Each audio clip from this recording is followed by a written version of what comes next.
Bonjour ou bonsoir à toutes et à tous. Quels sont les véritables noms de Dieu et de Jésus? Certaines personnes s'étonnent lorsque on n'utilise pas pour Dieu et pour Jésus les noms supposés être leurs vrais noms, en hébreu bien sûr. En effet, entre autres nouvelles modes religieuses made in the USA, on remarque depuis quelques décennies le Sacred Name Movement ou mouvement du Saint-Nom. C'est une mouvance religieuse non structurée qui compte un nombre croissant d'adeptes dans toutes sortes d'églises, même si celles-ci ne partagent pas officiellement leur point de vue. Alors afin de répondre à cette question fréquente, quels sont les véritables noms de Jésus et de Dieu, nous tâcherons de comprendre de quoi la Bible parle lorsqu'elle mentionne le nom de Dieu et de savoir s'il est judicieux pour les chrétiens de chercher à retrouver la prononciation originale du nom de Dieu dans l'Ancien Testament et de Jésus dans le Nouveau. Alors tout d'abord, Dieu révèle-t-il son vrai nom dans l'Écriture? Deux noms sont principalement utilisés dans l'Ancien Testament pour désigner Dieu, Elohim, ainsi que son abréviation El, et le fameux tétragramme, les lettres hébraïques Yod, He, Vav, He, ou Vav qui se prononce très probablement comme un W. Donc on translittère, on transcrit généralement ces quatre lettres en YH, WH, parfois abrégé dans l'Ancien Testament en Yah, ou accompagné d'un complément, comme par exemple le tétragramme qu'on pourrait prononcer, on prononce parfois Yahweh, Yahweh Tsabaoth, le mot Tsabaoth désignant vraisemblablement les foules célestes, anges ou étoiles. Donc le Yahweh des foules célestes, des myriades. Donc le tétragramme est un dérivé du verbe être sans conjugaison de temps, ce sur quoi nous reviendrons. La tradition juive, suivie par la tradition chrétienne, voudrait que la Genèse, comme tout le Pentateuque, c'est-à-dire les 5 premiers livres de la Bible, Genèse, Exode, Nombre, Lévitique, Deutéronome, donc la tradition judéo-chrétienne voudrait que le Pentateuque, Torah en hébreu pour les juifs, fût révélé à Moïse et rédigé par lui. Alors c'est lors de l'épisode du buisson ardent que Dieu révèle le tétragramme à Moïse. Or, le ou les rédacteurs du Pentateuque ont utilisé a posteriori le tétragramme pour désigner Dieu. Le tétragramme est utilisé dès le récit de la création, en Genèse chapitre 2 verset 4b, la deuxième partie du verset 4. De Genèse 1.1 à Genèse 2.4a, première partie du verset 4, eh bien, nous lisons le premier récit de la création où Dieu est mentionné sous le nom de Elohim, un pluriel communément utilisé dans les langues du Proche-Orient ancien pour désigner les divinités païennes. Mais toujours dans la Bible accompagné d'un verbe conjugué au singulier. Donc on peut voir dans cette pratique un pluriel d'excellence, un peu un pluriel de majesté, un peu comme Louis XIV disait nous, ou les papes jusqu'à Paul VI, quand ils parlaient d'eux-mêmes. Mais on peut voir aussi, encore mieux, ça me semble une meilleure option, on peut y voir l'idée que le Dieu unique de la Bible supplante tous les autres dieux. En quelque sorte, il est les dieux à lui tout seul, en quelque sorte. Encore une fois, c'est pour se faire comprendre des gens du temps en disant que il n'y a pas les dieux, il y a un seul Elohim, et qu'il n'est pas une déité parmi d'autres. Et à partir de Genèse, donc de Genèse, la deuxième partie du verset 4 de Genèse 2, nous découvrons, sous forme de retour en arrière, un récit plus détaillé de la création du couple humain. Et cette partie du récit s'ouvre sur le premier emploi du tétragramme, YHWH. Il est écrit lorsque l'Éternel Dieu, donc Yahweh Elohim, fit une terre et des cieux. Alors le tétragramme est donc utilisé en association avec Elohim cette fois-là, et à mon sens, il s'agit ici, au moment de détailler la création de l'humanité, d'insister sur le fait que le Dieu unique qui a créé l'être humain à son image est un Dieu qui est de façon absolue, puisque ce mot Yahweh est dérivé du verbe être, il est de façon absolue le vivant, l'immuable, Yahvé Elohim, pour être rendu par le Dieu qui est le Dieu X, qui est absolument, ou bien le Dieu suprême et éternel. Donc les termes employés dans l'Ancien Testament pour désigner Dieu ont un sens dans la langue utilisée. Il est donc tout à fait légitime de les traduire. Le tétragramme n'a rien d'absolu, de mystique ou de magique. Précisons aussi que la pratique juive, qui consiste a refusé de prononcer le tétragramme semble tardive et n'a pas de source biblique convaincante. Une lecture attentive de l'épisode du buisson ardent, qui se trouve en Exode 3, de 3.1 à 4.17. Donc une lecture attentive de l'épisode du buisson ardent sera très éclairante quant au degré d'importance et de sainteté du tétragramme. Je précise que vous pouvez accéder dans la description à un lien de téléchargement pour lire le PDF du script de cette vidéo, et que là vous trouverez toutes les références bibliques. Voilà, j'ai cité celle du buisson ardent, mais les autres vous les trouverez dans la version PDF ou la version papier si vous décidez d'imprimer. Ceci pour alléger un peu cette vidéo. Donc lisons l'épisode du buisson ardent et ce que dit Jésus ce que dit Dieu au sujet de son nom. Je suis celui qui suis. Et il ajouta, c'est ainsi que tu répondras aux enfants d'Israël, celui qui s'appelle je suis en hébreu. Donc celui qui s'appelle je suis m'a envoyé vers vous. Dieu dit encore à Moïse, tu parleras ainsi aux enfants d'Israël, Yahweh, le Dieu de vos pères, le Dieu d'Abraham, le Dieu d'Isaac et le Dieu de Jacob m'envoie vers vous. Dans la partie narrative du texte de l'Exode, Dieu est, comme dans la Genèse, appelé l'Éternel, selon le tétragramme. Donc, mais il semble que c'est au buisson ardent que le tétragramme a été utilisé pour la première fois. Dieu se définit d'abord comme « je suis » en hébreu. Alors, c'est pas YHWH, mais c'est Aleph, donc c'est une consonne hébraïque qui semble être très gutturale, Aleph, HWH.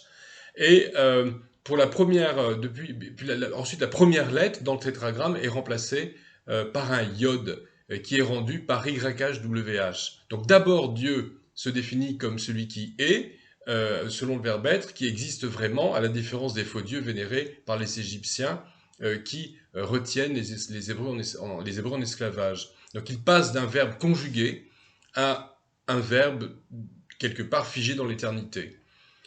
On note aussi que Moïse doit insister pour que Dieu se nomme. Il n'est d'ailleurs pas certain du tout que Dieu ait parlé à Moïse en hébreu. Il est plus vraisemblable que Dieu s'est adressé à Moïse dans la langue maternelle de celui-ci, c'est-à-dire la langue égyptienne, Moïse ayant été, dès le berceau, élevé par la fille de Pharaon. Et vraisemblable également que le tétragramme hébreu a été utilisé dans la rédaction ultérieure du Pentateuque. Enfin, c'est pas vraisemblable, on le remarque. Le tétragramme est révélé dans l'Exode, mais il est utilisé déjà dans la Genèse. Donc il est utilisé a posteriori.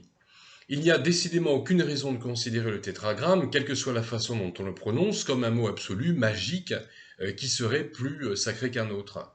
Et si l'on poussait jusqu'au bout la logique du Sacred Name Movement, du mouvement du Saint-Nom, ou qui veut vraiment retrouver le nom original, alors en fait il faudrait essayer de savoir quels sont les hiéroglyphes qu'il nous faudrait vénérer, puisque, selon toute vraisemblance, Moïse a été élevé dans la langue pharaonique, enfin la langue de la cour de Pharaon, la langue de l'Égypte du temps des pharaons, et il vivait depuis 40 ans chez les Madianites, lorsque le buisson ardent lui est apparu. Donc est-ce que Dieu lui a parlé en égyptien pharaonique? Est-ce qu'il lui a parlé en madianite? Ça, on n'en sait rien. Donc poussons la logique jusqu'au bout. Alors, donc comment traduire le tétragramme? Le mot, donc, Yahweh, le tétragramme, YHWH, Yod, He, Waw, He, signifie en fait, donc le mot déjà tétragramme signifie en français, enfin ça vient du grec, 4 lettres. Donc ce mot d'origine grecque, tétragramme, désigne cette réalité hébraïque. Alors précisons que l'hébreu ancien s'écrivait avec seulement des consonnes et que les voyelles ont été ajoutées sous forme de traits et de points situés en dessous et au-dessus des lettres qui étaient toutes des consonnes.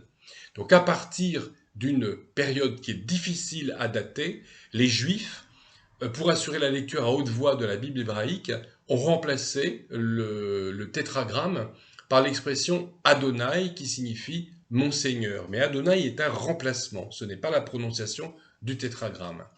On note aussi que jusqu'au Moyen-Âge, on trouve des manuscrits hébreux où le tétragramme est vocalisé, donc on y a ajouté des voyelles, afin d'en permettre la prononciation. Donc c'est que les juifs, en tout cas beaucoup de juifs, sans doute pas tous, peut-être les Karaïtes, qui sont des juifs qui ne suivent que ce que nous chrétiens appelons l'Ancien Testament, mais qui rejettent la tradition rabbinique et le Talmud. Donc très vraisemblablement, donc les Karaïtes, donc les juifs non talmudistes et non qui ne suivaient pas les rabbins, étaient très nombreux, on le sait, au Moyen Âge, et eux vocalisaient le nom de Dieu et n'avaient aucun souci à prononcer le tétragramme. D'où le fait que l'on retrouve des manuscrits hébreux, hébreux juifs, où le tétragramme était vocalisé pour en permettre la prononciation. Alors c'est le cas notamment d'un document assez tardif, qui est le Codex de Léningrad, dont nous reparlerons. Alors c'est aussi le mot Seigneur, donc Adonai en hébreu, mais aussi le mot Seigneur à utiliser dans la plupart des traductions antiques de la Bible, ce qui explique que de nombreuses Bibles en français, d'édition catholique romaine, traduisent le tétragramme par le Seigneur, comme c'est le cas dans de nombreuses langues, y compris dans de nombreuses éditions protestantes en dehors des pays francophones. Alors ce fut déjà le cas lors de la rédaction des Septante.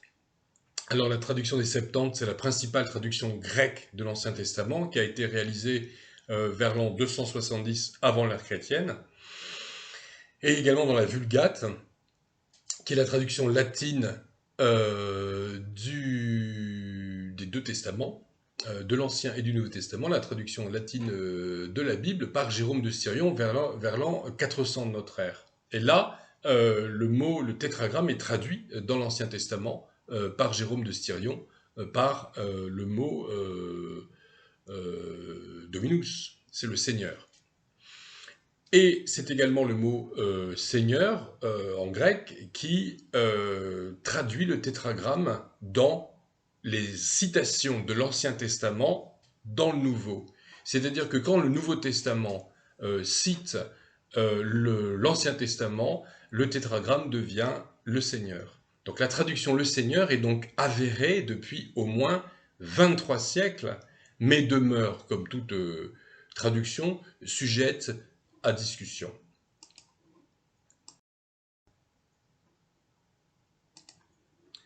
Alors, la tradition protestante francophone remplace le tétragramme par le mot et l'expression l'Éternel.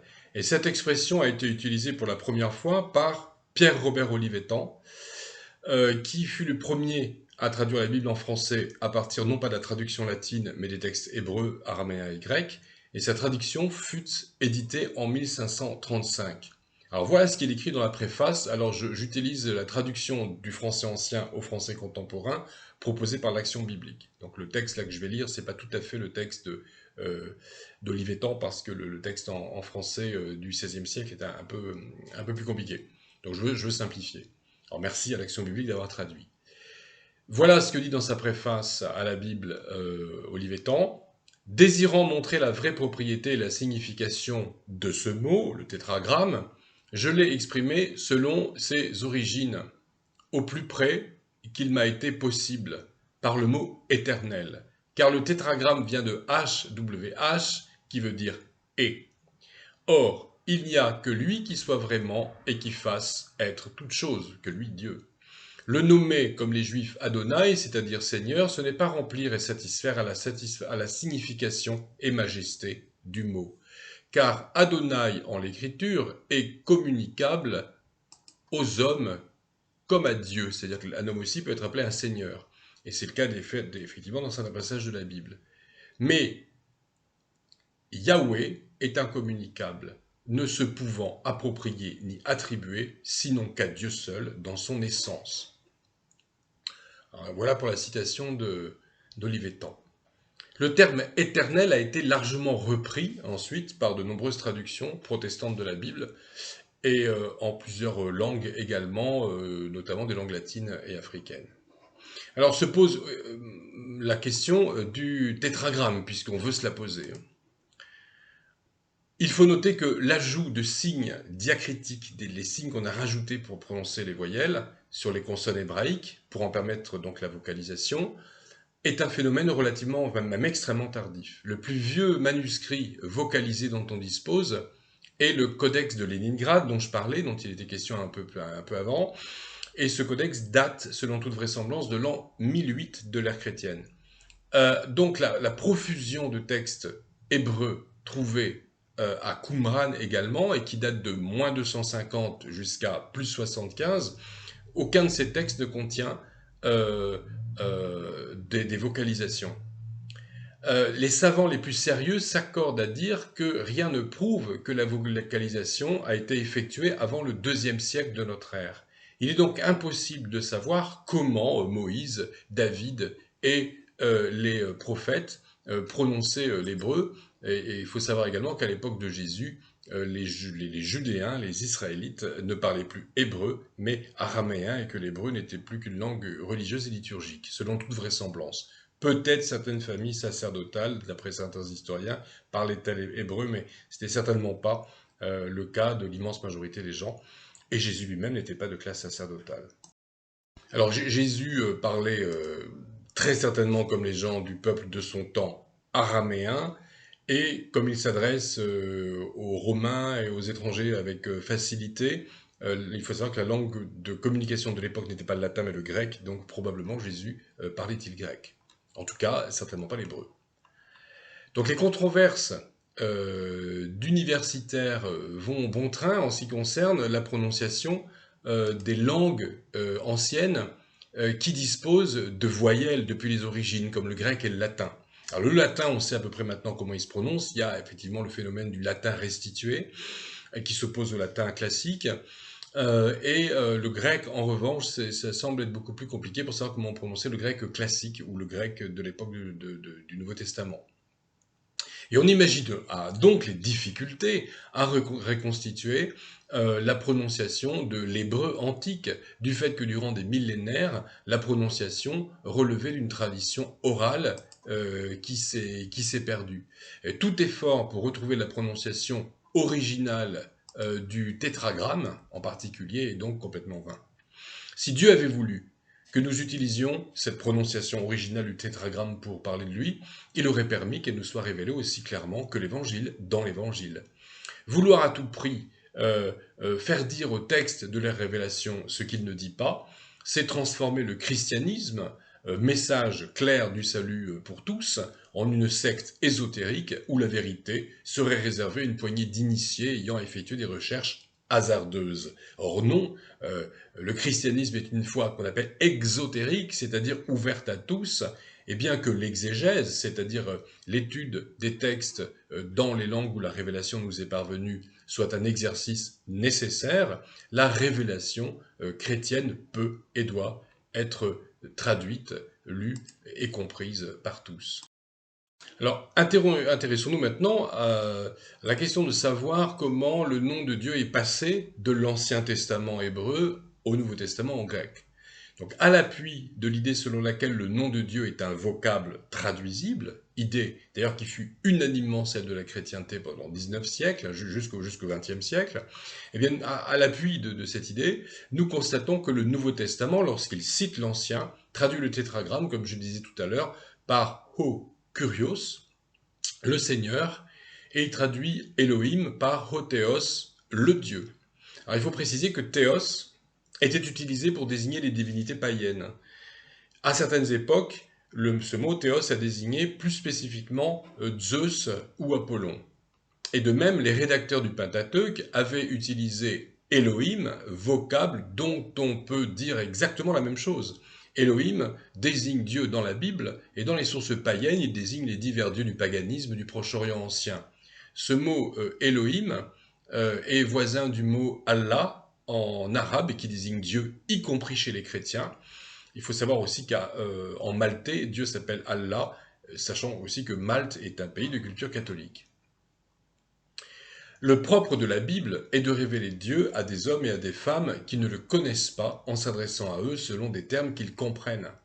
Ainsi Dieu se définit comme un Dieu, non pas comme les autres, mais comme le Dieu unique et absolu. Certes, il n'est pas comparable aux idoles païennes, mais le nom commun utilisé dans chaque langue pour désigner la déité est le vocable le plus clair pour expliquer à qui l'on a affaire. C'est tout de même l'idée la plus proche.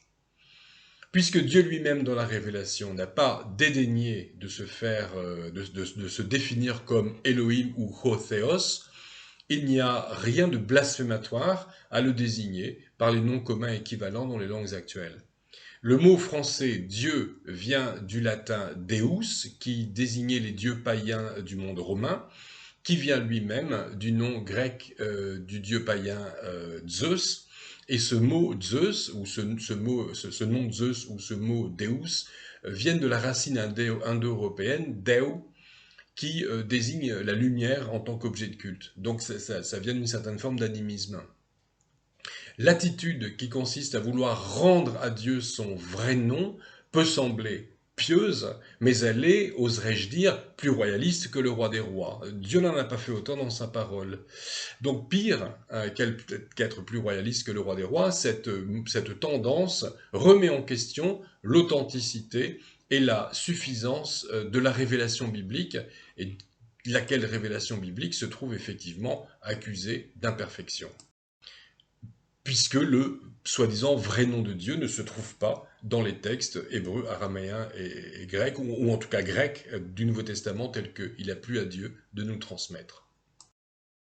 Et même les textes hébreux, de toute façon, sont devenus imprononçables. Qu'en est-il maintenant du nom de Jésus? Est-ce qu'appeler Jésus, Jésus, ça va, ou est-ce que ça pose un problème? Qu'en est-il dans le Nouveau Testament? Alors le Nouveau Testament révèle Jésus sous le nom grec Jesus, qui en latin a donné Jesus écrit en alphabet latin, et en français Jésus, en ajoutant un accent aigu sur le E du mot latin, et avec l'évolution de la prononciation du latin au français. Vouloir rendre à Jésus son vrai nom, comme nous l'avons vu pour Dieu plus haut, relève d'une mise en cause de la suffisance et de l'autorité de l'Écriture. On ignore quelle était exactement la prononciation du nom de Jésus dans son contexte culturel, et je prends ici le risque de me répéter. Si Dieu voulait que l'on appelle encore aujourd'hui son Fils selon la prononciation historique, il aurait permis que cette prononciation nous parvienne avec la révélation. Et force est de constater que tel n'est pas le cas, et que Dieu n'a pas pris ce soin. Alors qu'importe qui a raison parmi les défenseurs de Yeshua, de Yahshua et de Yehoshua. J'ai même, alors il y a une dizaine d'années, j'étais en contact avec quelqu'un qui avait créé un blog selon lequel, alors il défendait l'idée qu'il fallait appeler Jésus Yahou Yahou. Voilà, il fallait que ce soit sur Internet. Pourquoi cette répétition? J'avoue ne pas m'en souvenir. Alors, euh, c'est certes à la demande de l'ange, donc le nom de Dieu, le nom de Jésus est une décision divine, hein, et c'est à la demande de l'ange que Marie et Joseph ont donné ce nom à Jésus. Mais il faut noter que c'était un prénom qui était courant à l'époque.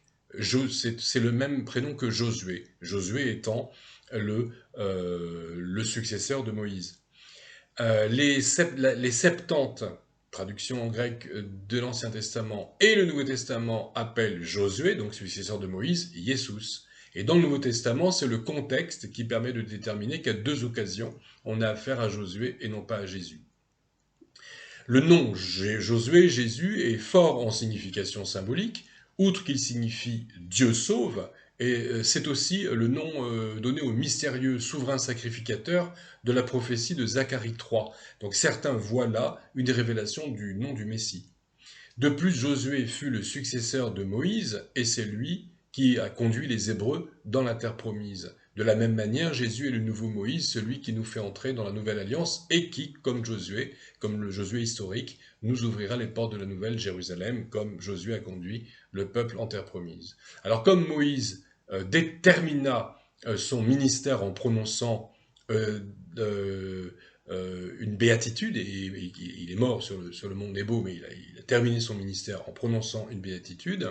Pareil pour les références, je vous laisse voir le PDF. Jésus, quant à lui, a inauguré son enseignement par les béatitudes dites sur le mont des Oliviers. Et on voit à quel point le nom de Jésus, Josué, est important du point de vue symbolique, mais pas du point de vue phonologique. Dieu ne nous a pas transmis sa parole sur MP3. Alors, il est important aussi de se rendre compte à quel point le nom était compté dans la culture hébraïque. Dans l'Ancien Testament, le nom donné à un enfant avait souvent un rapport avec les circonstances de sa naissance, avec son apparence, les sentiments qui animaient ses parents au moment de l'heureux événement. Et ce nom avait parfois même une portée prophétique. Ève appelait son premier-né Caïn, chose formée, parce qu'a-t-elle dit, j'ai formé un homme avec l'aide de l'Éternel. L'infortuné Abel a un nom qui évoque la fragilité, et Ève nomma son troisième fils Seth, placé, parce qu'elle considérait qu'il remplaçait son fils Abel décédé. Isaac vient du verbe rire, sa mère ayant ri à l'annonce de sa conception miraculeuse. Isaac nomma ainsi son fils Jacob, car ce nom dérive du mot talon ou du verbe supplanter qui se dit talonner en hébreu, car à la naissance, il tenait son frère jumeau par le talon et il devint plus tard celui qui devait lui escroquer son droit d'aînesse. Après avoir combattu l'ange de l'Éternel, Jacob fut appelé Israël, il a combattu Dieu. On pourrait donner encore des dizaines d'exemples. Donc la recherche désespérée pour retrouver la vraie prononciation des vrais noms de Dieu et de Jésus prétend s'appuyer sur l'accent que la Bible met plusieurs fois sur la notion de nom. Les exemples les plus frappants semblent être le troisième commandement, tu ne prendras pas le nom de l'Éternel ton Dieu en vain. Il y a aussi le Notre Père, que ton nom soit sanctifié, l'exhortation que nous fait Jésus de prier en son nom, l'affirmation de Pierre au sujet de Jésus, selon laquelle il n'y a sous le ciel aucun autre nom par lequel nous devions être sauvés, et la formule baptismale au nom du Père, du Fils et du Saint-Esprit.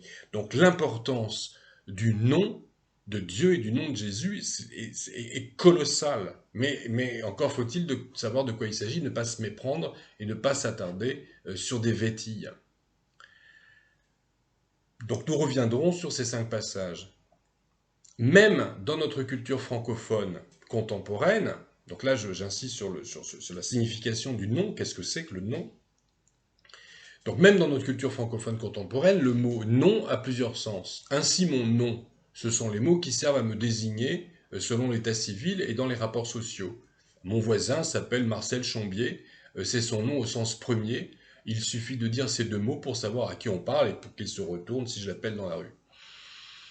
Néanmoins, mon voisin aura peut-être besoin un jour qu'un avocat parle en son nom devant un tribunal, c'est-à-dire à sa place, l'avocat se substituant à sa personne. Et c'est ce que veut dire en son nom, ça veut dire pour sa personne. Donc il se substituera à la personne de son client. En anglais, l'expression have a good name, mot à mot avoir un bon nom, signifie en fait avoir une bonne réputation. C'est l'idée aussi qu'on a dans le français, le mot français, une renommée. Le nom est aussi ce qui nous permet d'interpeller autrui, de héler, justement pour que Marcel Chambier se retourne sur la place du village quand je l'appelle. Et chaque personne peut être interpellée de diverses manières. Et ça, c'est important également. Une même personne peut être interpellée de façon diverse. Et ce sera toujours de lui qu'il s'agira.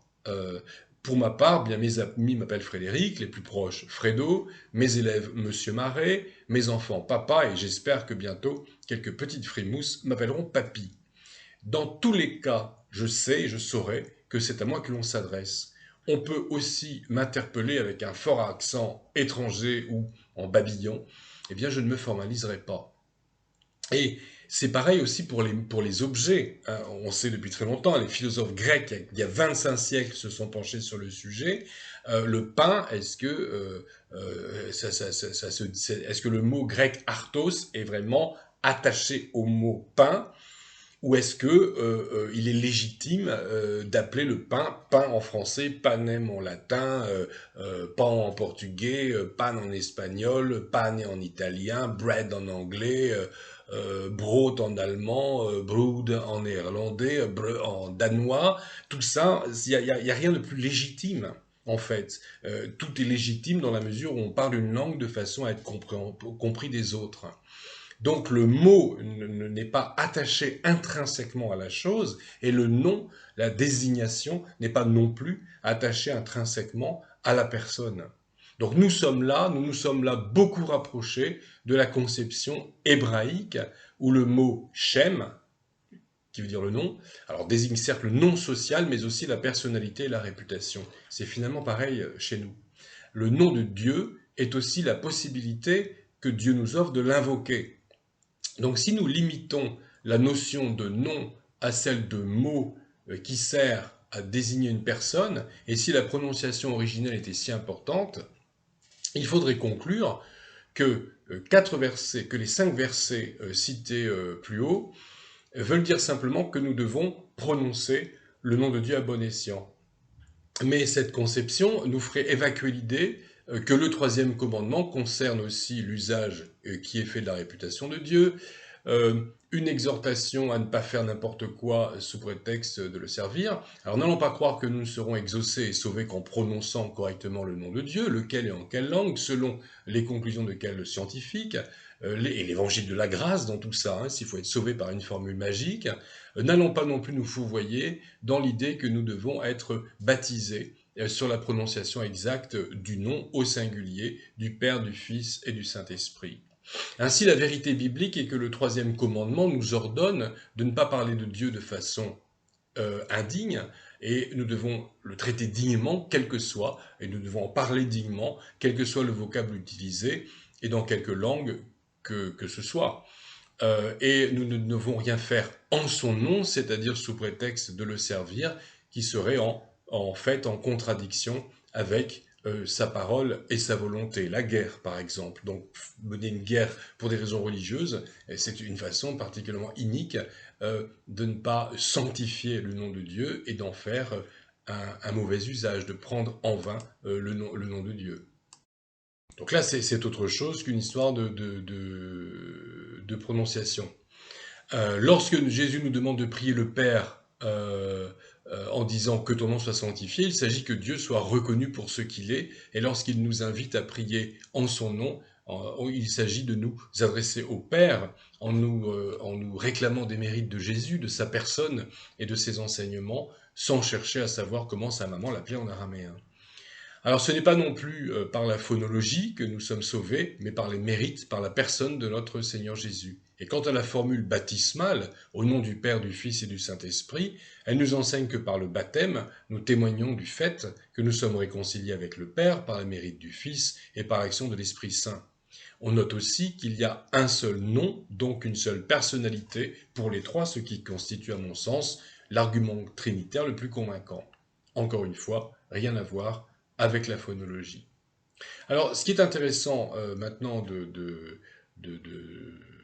savoir, c'est d'où ça vient tout ça. Pourquoi est-ce que maintenant beaucoup de gens de plus en plus nous disent qu'il faut retrouver le nom de Dieu, le vrai nom hébreu de Dieu et le vrai nom hébreu de Jésus? Il y a forcément un historique dans toute cette histoire. Alors, enfin, oui, c'est le cas de le dire. Il y a un historique dans tout ce phénomène.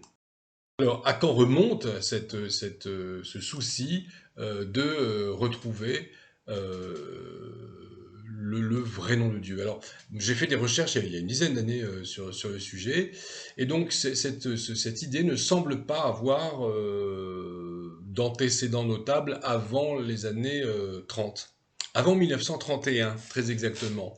Parce que les premiers à avoir mis un fort accent sur ce qu'ils considéraient comme le nom sacré, le vrai nom de Dieu, sont tout simplement les témoins de Jéhovah.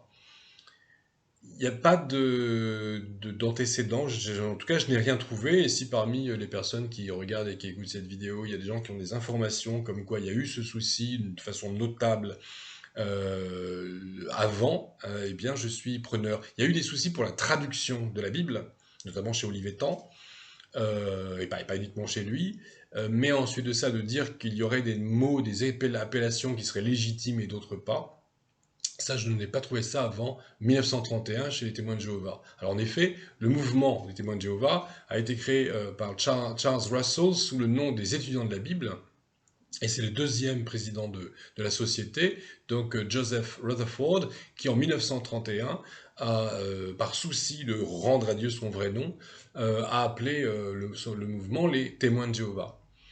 Alors l'idée de Rutherford, c'est que Jéhovah est une manière satisfaisante de prononcer le tétragramme. Alors, ça peut paraître surprenant, mais ça vient finalement du latin où le J se prononçait ye, le V se prononçait we, et que parfois on trouvait JHVH en fait. dans certaines traductions de la Bible, et ça a donné Jéhovah, parce qu'on a fait comme les Juifs, on a mis les voyelles du mot Adonai. Et entre JHVH et les voyelles d'Adonai, ça a donné Jéhovah. La prononciation est complètement différente de Yahweh, qui se prononçait d'ailleurs peut-être avec les H soufflées, Yahweh, très probablement. Alors donc, les témoins de Jéhovah avaient ce souci et sont arrivés à une conclusion tout de même tout à fait fantaisiste. Alors ils sont allés jusqu'à traduire les mots « Ô Kurios, le Seigneur » utilisés dans le Nouveau Testament par Jéhovah, quand d'après eux ce mot désigne Dieu et pas Jésus. Et ils sous-entendent ainsi que le Saint-Esprit n'aurait pas fait son travail de façon satisfaisante en veillant à la rédaction et à la conservation de la révélation chrétienne. Et donc ils ont également remplacé dans l'Ancien Testament, d'autres l'avaient fait avant eux, ils ont mis Jéhovah à la place du tétragramme. Mais dans le Nouveau Testament, on met Jéhovah à la place de Ô Kurios quand ils considèrent que le Seigneur, c'est Dieu, ce qui est souvent assez compliqué dans le Nouveau Testament pour savoir si le Seigneur désigne le Père ou le Fils. Là, ils sont allés quand même assez loin. En 1937, ce souci de donner à Dieu son vrai nom, donc rapidement après les témoins de Jéhovah, ce souci est passé, est sorti de chez les témoins de Jéhovah. 1937, Clarence Orville Dodd, qui était un employé du gaz de la ville de Salem en Virginie-Occidentale, a fondé une publication chrétienne qui s'appelle toujours The Faith Magazine, le magazine La Foi.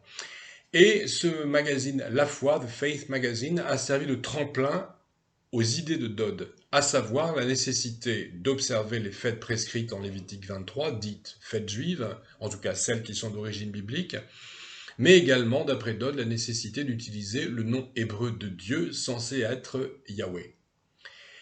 Quelque temps plus tard, donc après la première publication, la publication du numéro 1 de The Faith Magazine, une Assembly of Yahweh, une assemblée de Yahweh, a été créée à Holt, dans le Michigan, par ceux qui suivaient les followers de M. Dodd.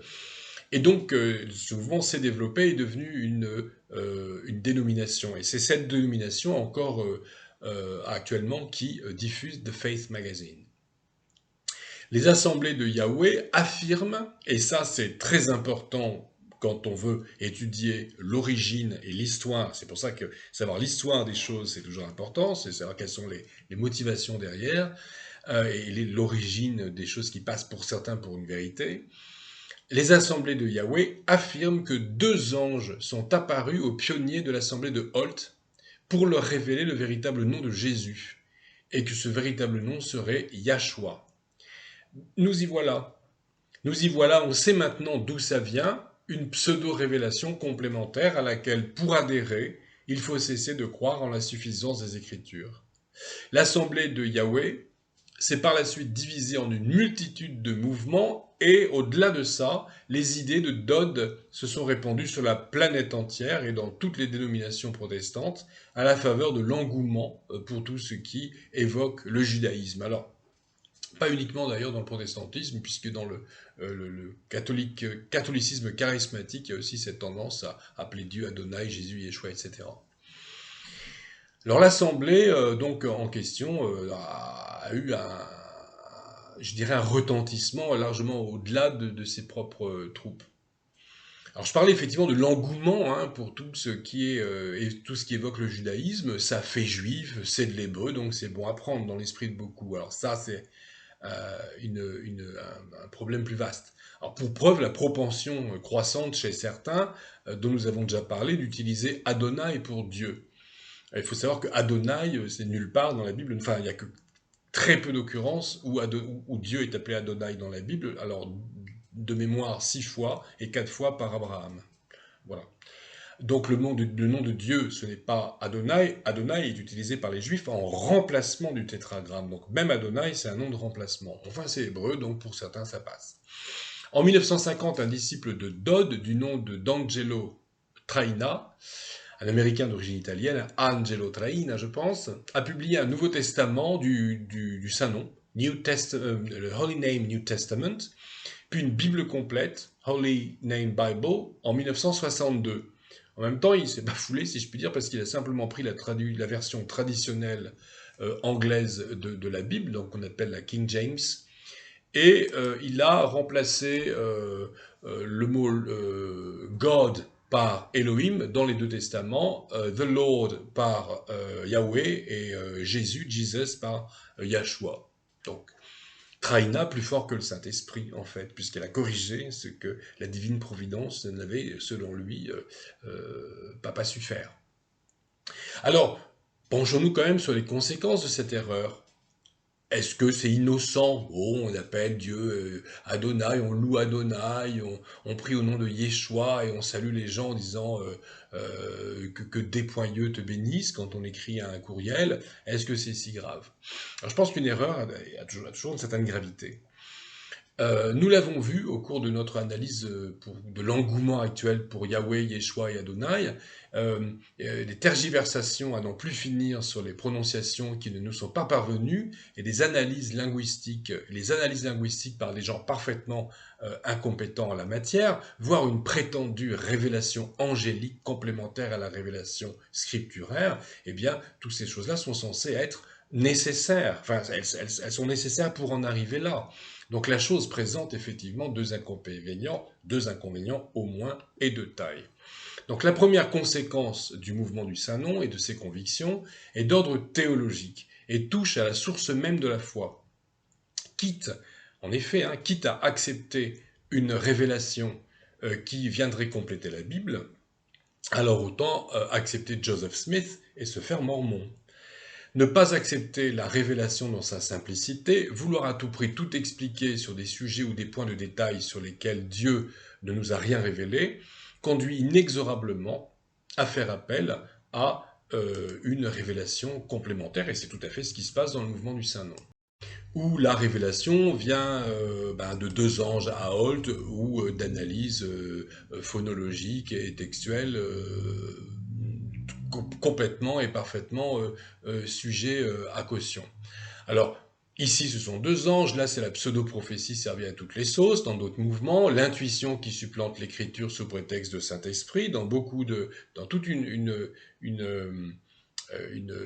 palette, en tout cas, de dérives néo-évangéliques, et dans tous ces mouvements-là, la foi se retrouve profondément compromise.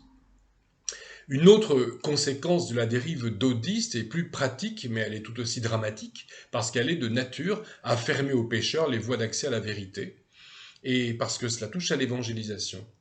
Il me semble en effet difficile d'aborder le Kidam, mes voisins, les âmes en recherche, en leur parlant d'Elohim et de Yahweh, d'Adonai et de Yahshua, plutôt que de Dieu et de Jésus.